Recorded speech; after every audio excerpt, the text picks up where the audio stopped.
মারস, বুকে মার। স্যার আমাদের সব গাড়িগুলো লাইনে রাখা, ও পিছন দিয়ে আইসা মাইরা দিছে।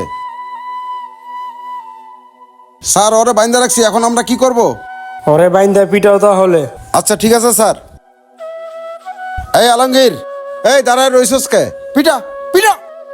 ও আমাদের নতুন গাড়িটার ভিতরে মাইরা দিছে। এই আলমগীর, আর গাড়ি গুটি ভেঙে দে, হয় ওর একদিন না তো আমাদের একদিন। ভাই ওই আর কত মারমু? ওরে 1 ঘন্টা যাবত পিটাইতেছি, আর একটু যদি পিটাই অত মইরাই যাইব। ওই তুই তোর বাসা ফোন দে, এই টাকা আনতে ক। টাকা যদি না আসে তাহলে তোরে আজকে জিন্দা রাখবো না আমি। ভাই আমার ঘরে শুধু আমার বৃদ্ধ মা আছে। এখন যদি আপনি আমার মারে ফোন দেন তাহলে স্টক করে আমার মা মারা যাইব। আমার ভুল হয়েছে, আমার আপনারা মাফ করে দেন প্লিজ।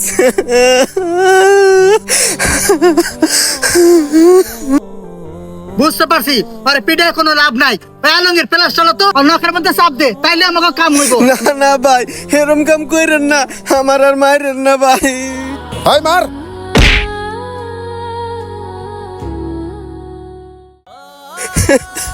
ভাই মাইরেন না আমার আর।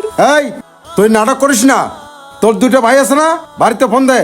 ভাই আপনাদের দুয়াই লাগে, আমার ভাইদেরকে আপনারা ফোন দিয়েন না। আমার ভাইয়েরা আপনারা কোনোদিন টাকা দিব না। এই কথা যদি আমার ভাইয়েরা শুনে তাহলে আমার ভাইয়েরা আমার সাথে মজা নিব। ভাই আপনারা তো আমার মায়ের শরীরে আঘাত করছেন, কিন্তু আমার ভাইদের কথা শুনলে আমার কলিজায় আঘাত লাগবে ভাই। সেই যন্ত্রণা আমি সহ্য করতে পারবো না ভাই।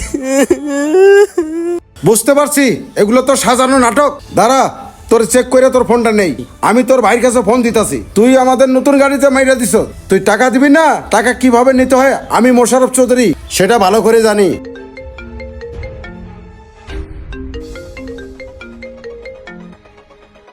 হ্যালো, আপনার ভাইয়ে ভ্যান গাড়ি দিয়া আমাদের নতুন গাড়িতে মাইরা দিছে। 50,000 টাকা লাগবে, টাকা নিয়ে আসবেন।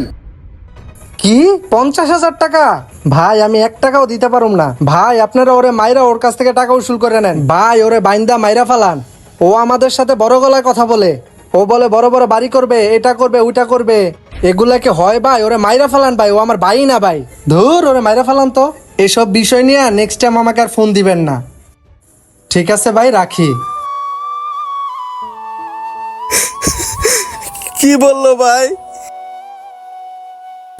আমি জানতাম আপনারা আমার লাঠিতে বাইরেছেন, আমার শরীর থেকে রক্ত বাইরেছে, কিন্তু আমার ভাইয়েরা যে কথা বলছে সেই কথা আমার কলিজা ফালা ফালা করে দিছে। এখন আমার শরীরে আর ব্যথার কথা মনে নাই ভাই। রক্তের সম্পর্কের মানুষগুলি এরকম নিষ্ঠুর হয় কিভাবে? ও একটা ভুল করছে ঠিকই, ওর আপন মানুষগুলা যেসব কথাবার্তা বলে, কিন্তু ওর ভুলের চেয়েও জঘন্য। ভাই তোর কোনো জরিমানা দেওয়া লাগবে না, তুই আমাদের সাথে আমাদের স্যারের কাছে চল।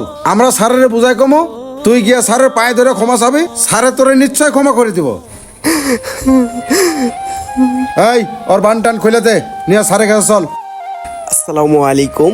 আমাদের এই গল্পটি আপনাদের কাছে কেমন লাগছে অবশ্যই কমেন্ট বক্সে আপনাদের মতামত জানিয়ে দিবেন।